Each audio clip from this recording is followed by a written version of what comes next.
যত আলো দেখতেছি সব আলো আল্লাহ শব্দের থেকে বাহির হয়েছে।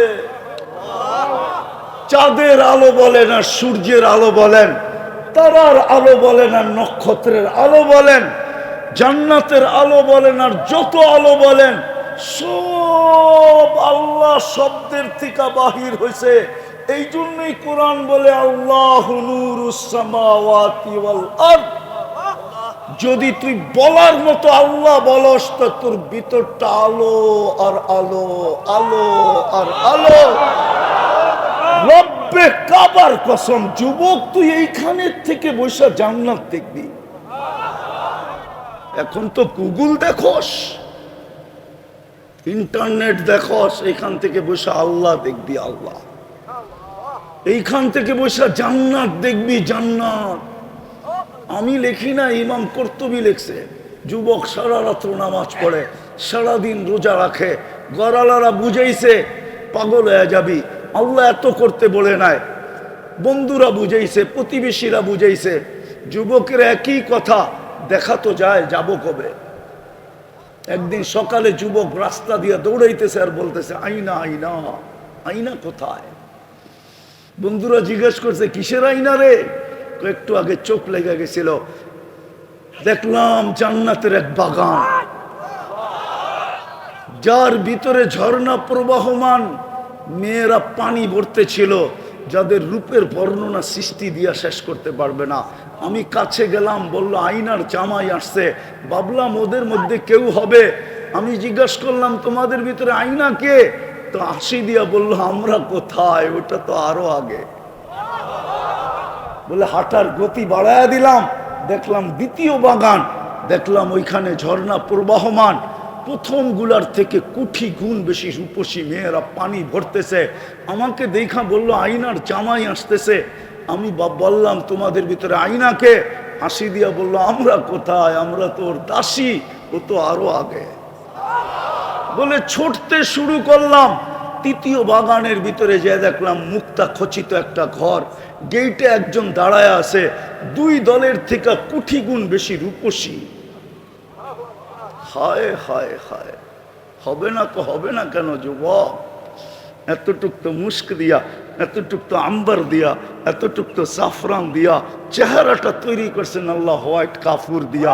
120 ফিট লম্বা, চুলটিও 120 ফিট লম্বা,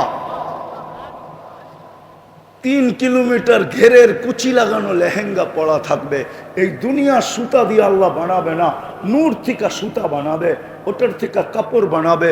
কোনো দর্জি লেহেঙ্গা বানাবে না, আল্লাহ কুদরত দিয়া বানাবে। যেই আল্লাহ এক ফোঁটা পানির থেকে আমাকে বানাইছেন কুদরত দিয়া, ওই আল্লাহ লেহেঙ্গাও বানাবে কুদরত দিয়া। ভাবলাম ওই হবে। জাম্প দিতে চাইলাম, জাম্প ধরার জন্য, থামায়া বলল আমি না, আসরটা ভিতরে। তাকায় দেখলাম হীরার দোলনায় দোল খাইতেছে। হয় হয়, যার রূপের বর্ণনা 3 দলের চেয়েও কোটি কোটি গুণ বেশি। হবে না কেন? আল্লাহ রসুল তো বলছে আঙ্গুলের পুটটা এরকম দুনিয়ায় ধরলে লাতানাওয়ারাতিদ দুনিয়া, পুরো দুনিয়া টর্চ লাইটের মতো ফকফকে হয়ে যাবে। লাউ সাহিকা আলা দুনিয়া লাতানাওয়ারাতিদ দুনিয়া কুল্লা, একটা হাসি দিলে সারা দুনিয়া আলোতে আলোকিত হয়ে যাবে। লাউ কাশাফা সাকাইহি লাগাবা দাউউশ শামস, 2 পাও হাঁটু পর্যন্ত খোলা দিলে চিরদিনের জন্য সূর্য হারায়া যাবে। একটা চুল আকাশের নিচে লাড়া দিলে লাতাআত্তারাতিদ দুনিয়া কুল্লা, সারাটা দুনিয়া সুগ্রানে মোহিত হয়ে যাবে। বলে জাম্প দিয়া ধরতে চাইলাম, থামায়া দিয়া বলল এখন না, আজকে ইফতার করবে তুমি আমার কাছে। বইলা একটা চিৎকার দিল আর রু বাহির হয়ে চলে গেল। ওই দিনও যুবক রোজা ছিল, বাস ইফতার তো জাগা মতোই হবে। আজকে যদি যুবকরা আল্লাহ বলতো আর ভিতরটা যদি আলোকিত হইতো, রব্বে কাবার কসম যুবক এইখানে বসে তুই জান্নাত দেখতি। কসম, আল্লাহ তো বলে আমি জান্নাত দিয়ে কিনবো। দুনিয়া আল্লাহর লেনদেন করে কাগজ দিয়া, তুই তোকে দামি বানা, আমার কাছে দামি বানা। আমার বন্ধুর কাছে দামি বানা, ফেমাস বানা। দুনিয়ায় ফেমাস না, আল্লাহর কাছে ফেমাস। কয়দিন কেন সকালে উঠাইলে না উঠবো? কে উঠাইলে উঠবো? কে না উঠাইলে তো আর কোনোদিন উঠবো না। একজন যুবকও তো নাই। তো বাবা বলতেছিল কেউ হাত উঠায় না, এখন চোখে দেখতেছি যুবক সবাই সারাদিন মাপ চায়, কিন্তু একবারও তাকায়া দেখে না, কোনো দিন তাকায়া দেখবে না। কোরআন বলে কোনো দিন তাকায়া দেখবে না, কোনো দিন তাকায়া দেখবে না, বরং 1000 বৎসর পরে উল্টা রিয়েকশন আসবে, কালুক সাউ ফিহা ওয়ালা তুকাল্লিমুন। বলার শক্তিটা পর্যন্ত ছিনায় নিয়ে নিবে আর মুখে তালা লাগায় দিবে, তালা। ইয়াউমা নাখতিমু আলা আফওয়াহিহিম। এই জন্য দ্বিতীয় কথা আমার, চলো যুবক চলো, আজকের থেকে অভ্যাস করি। তুমি সারাদিন কি করো এটা আমার বিষয় না, কে কি করে এটা আমার বিষয় না। আমাকে আল্লাহ চৌকিদার বানায় পাঠায় নাই। কোরআন বলে লাস্তা আলাইহিম বিমুসাইতির। ওনাকেই যখন দারোগা বানায় পাঠায় না, তো আমাকে কোত্থেকে দারোগা বানায় পাঠাবে? সারাদিন কি করলেন আপনারা এটা আমার বিষয় না। আমার বিষয় হলো ঘুমানোর সময় হাত উঠায় ঘুমাইলেন কিনা, মাপ চায় ঘুমাইলেন কিনা। যে আল্লাহ ঘুমাইতে চললাম, আমি কিন্তু হাত উঠায়া ঘুমাইতে চললাম, সকালে উঠাইলে না উঠবো, নাইলে তো চির নিদ্রা হয়ে যাবে। কিয়ামতের সকালে উঠতে হবে। পারবেন ডেলি হাত উঠায়া ঘুমাইতে? কে কে অঙ্গীকার করতে পারো যুবক, আজকের থেকে আমি ডেলি তওবা করে ঘুমাবো? পাক্কা? পাক্কা? নামাই সর্বশেষ। একটা কাজ যদি মুসলমান করতো, তাহলে মুসলমানের এই দুরবস্থা আমার মনে হয় হতো না। আজকে মুসলমানের যে দুরবস্থা, আজকে মুসলমানের যে দুরবস্থা, আপনি আপনার দেশে ভাব নিয়ে চলেন, তাতে কি আসে যায়? আমি দুনিয়া ঘুরা বলতেছি, আমি বেশি দেখি না, 103টা দেশ দেখছি মাত্র। আমার ইচ্ছা আছে ডাবল সেঞ্চুরি করার। আমিন বলেন না?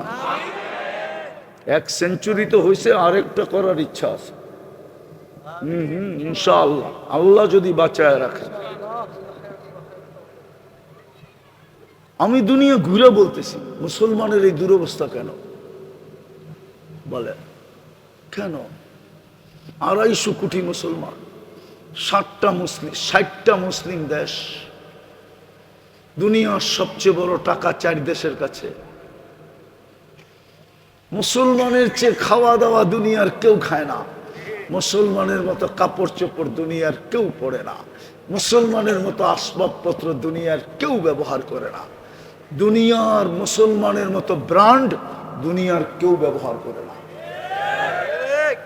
হ্যাঁ হ্যাঁ, দুনিয়ার কোন আমেরিকার একজন মানুষ দেখাইতে পারবেন না যার কাছে, এমন কি বিল গেটস দুনিয়ার সবচেয়ে বড় ধনী, ওর গাড়িও দেখাইতে পারবেন না 24 ক্যারেট সোনায় মোড়ানো। কিন্তু দুবাই যুবরাজের এন্টার গাড়ি 24 ক্যারেট সোনায় মোড়ানো। ব্রুনাইয়ের প্রেসিডেন্টের এন্টার গাড়ি 24 ক্যারেট সোনার পার্স দিয়া বানানো। আমি চিনি ওর ইংল্যান্ডের বাড়ি 400 কামরা। ব্রিটেনের রানীরও এত বড় বাড়ি নাই। এত দুরবস্থা কেন মুসলমানের? ফিলিস্তিনের যুদ্ধ 2 বছরের উপরে কেন? কেন ও মুসলমান কেন? আপনাদের যুগ বিয়োগ মিলে আমার মিলে না। আপনারা ফিলিস্তিন মিডিয়ায় দেখছেন, আমি কপালের 2 চোখ দিয়া দেখছি।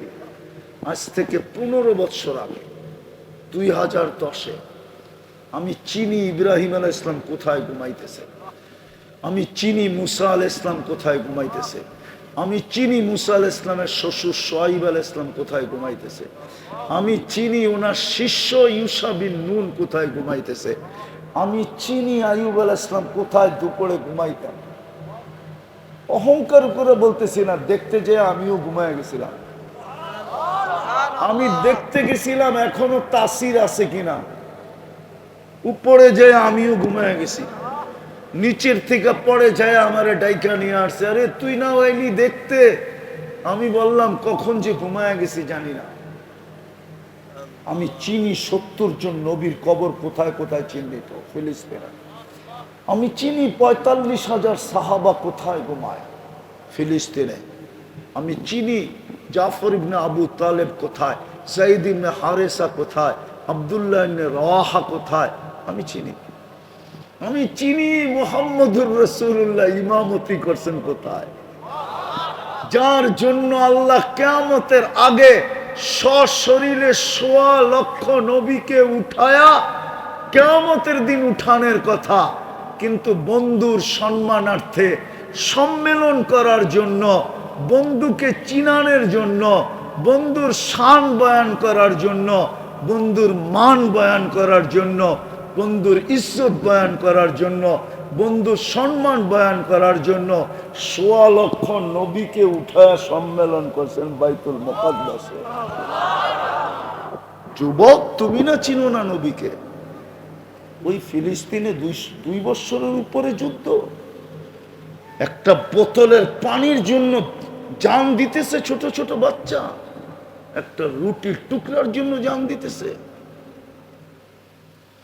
আমি যদি আল্লাহকে প্রশ্ন করি, আল্লাহ তাইলে খলিল বানায় লাভ হইল কি, কালিম বানায় লাভ হইল কি, শ্বশুর বানায় লাভ হইল কি, শিষ্য বানায় লাভ হইল কি, হায় হায় হায় নবী বানায় লাভ হইল কি? সব তো কবরে জীবিত, নবীরা কবরে জীবিত। জিজ্ঞাসা করেন জীবিত না মুর্দা? জীবিত। মুহাম্মদুর রাসূলুল্লাহ 45,000ই শহীদ। কেন মক্কা মদিনায় তো আর মরেন নাই, মরছে কই?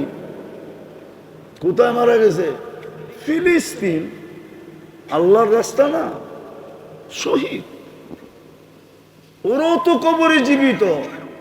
বোম ফাটে তো ফাটে কি করে? আল্লাহ বলে ফাটবে না তো ফাটবে না কেন? তুই কি চোখে দেখিস না? আমি ডেলি 5 বার ডাকি, 90% মুসলমান নামাজ পড়ে না, 90% নারী পুরুষ নামাজ পড়ে না, 90% যুবক বৃদ্ধ নামাজ পড়ে না। মাঝে মাঝে তো দেখি, ডেলি দেখি, মাঝে মাঝে কি ডেলি তো বা ডাকা ফিরতে ফিরতে 2টা 3টা বাজে। দেখি তো 4 দোকানে সাদা দাড়িওয়ালা 1টা বাজে চা খাইতেছে আর টেলিভিশন দেখতেছে। মন চায় গাড়ির থেকে নাইমা ওর গলাটা জড়ায় ধরা কতক্ষণ আমি কাঁদি। রাখবেন না। 5 বেলা কে ডাকে? কে ডাকে? শুধু আল্লাহ ডাকে?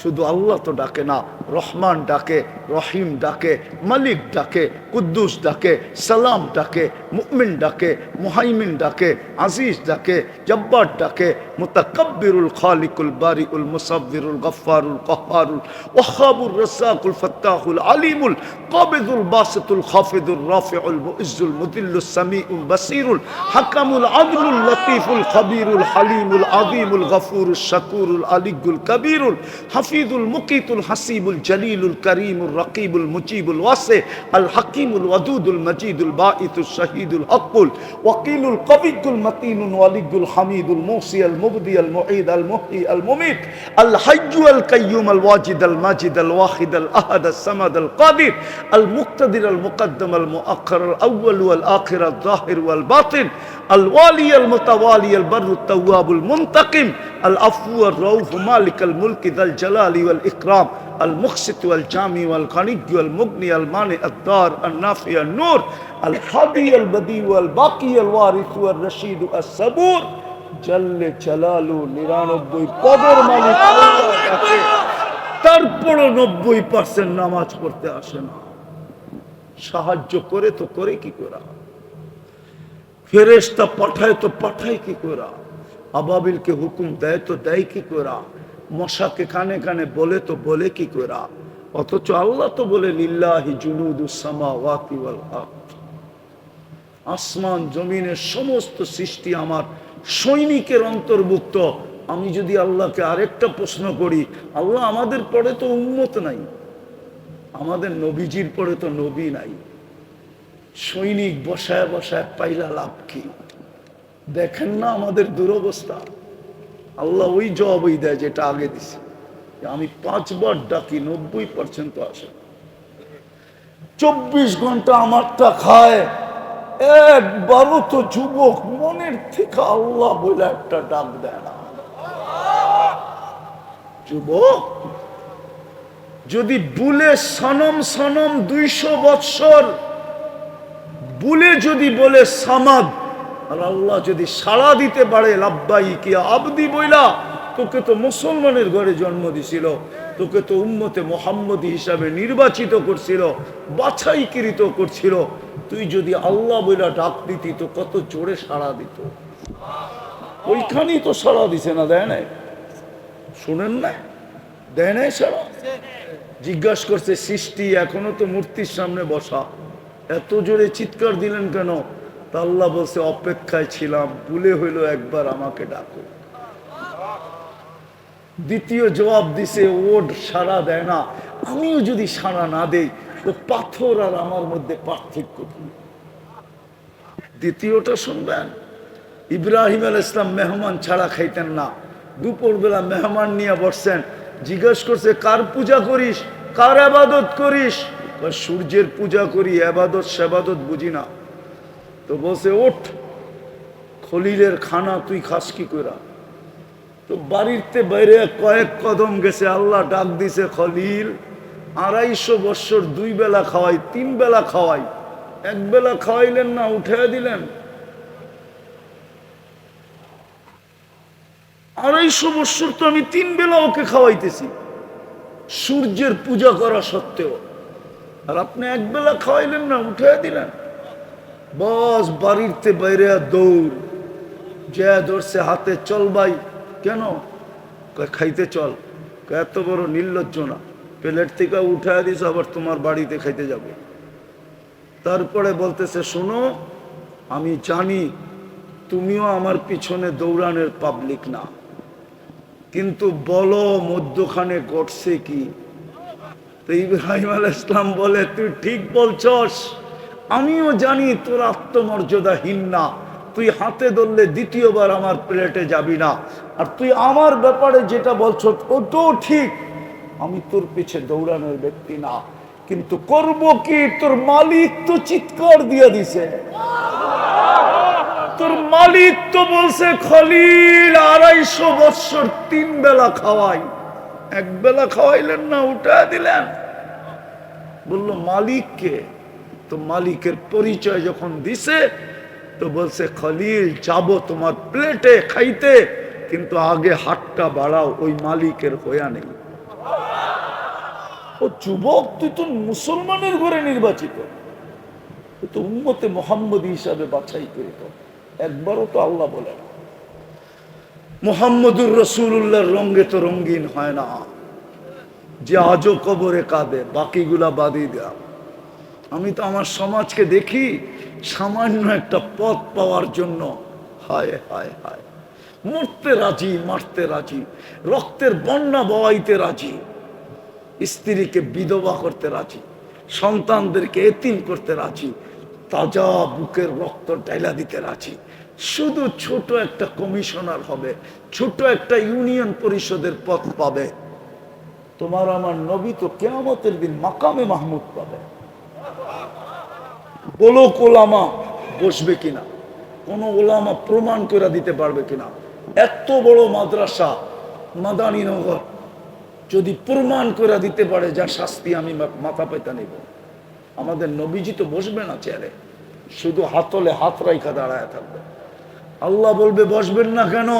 বলছে আমি অঙ্গীকার দিয়ে আসছি উম্মতকে, হাউজে কাউসারে আমি অপেক্ষা করব, পিপাসিত উম্মত যেন এসে অপেক্ষা না করে, আসতে দেরি, আমি পানি পান করাইতে দেরি করাইব না। আমি তো হাউজে কাউসারে এখনই ছুটব। বলবে তারপর? বলে আমি মিজানে ছুটব, আপনার প্রতিশ্রুতিগুলা মিজানে কাজে লাগাবো। পাল্লা না ঝুঁকলেই আপনি আমাকে অঙ্গীকার দিছেন, সালতুকা চাইলে নাকি দিবেন, শাফি তু শাফা সুপারিশ করলে নাকি মঞ্জুর করবেন, লা ইউখজিকা ফি উম্মতিক আমার উম্মতের ব্যাপারে আমাকে লজ্জিত করবেন না, সাউফা ইউতিকা রাব্বুকা ফাতারদা আপনি নাকি আমাকে রাজি করে ছাড়বেন, তারপরে আমি পুলসিরাতে দৌড়াবো। উম্মত পার না হইতে পারলে দুনিয়ায় যদি আমার উপরে একবারও দুরূদ পড়া থাকে তো আমি চেষ্টা করব ওই দুরূদের গাঁঠি মাথায় দিয়া পার করায়। আমি তো 3 জায়গায় ছুটবো, আমি বসবো তো বসবো কোথায়?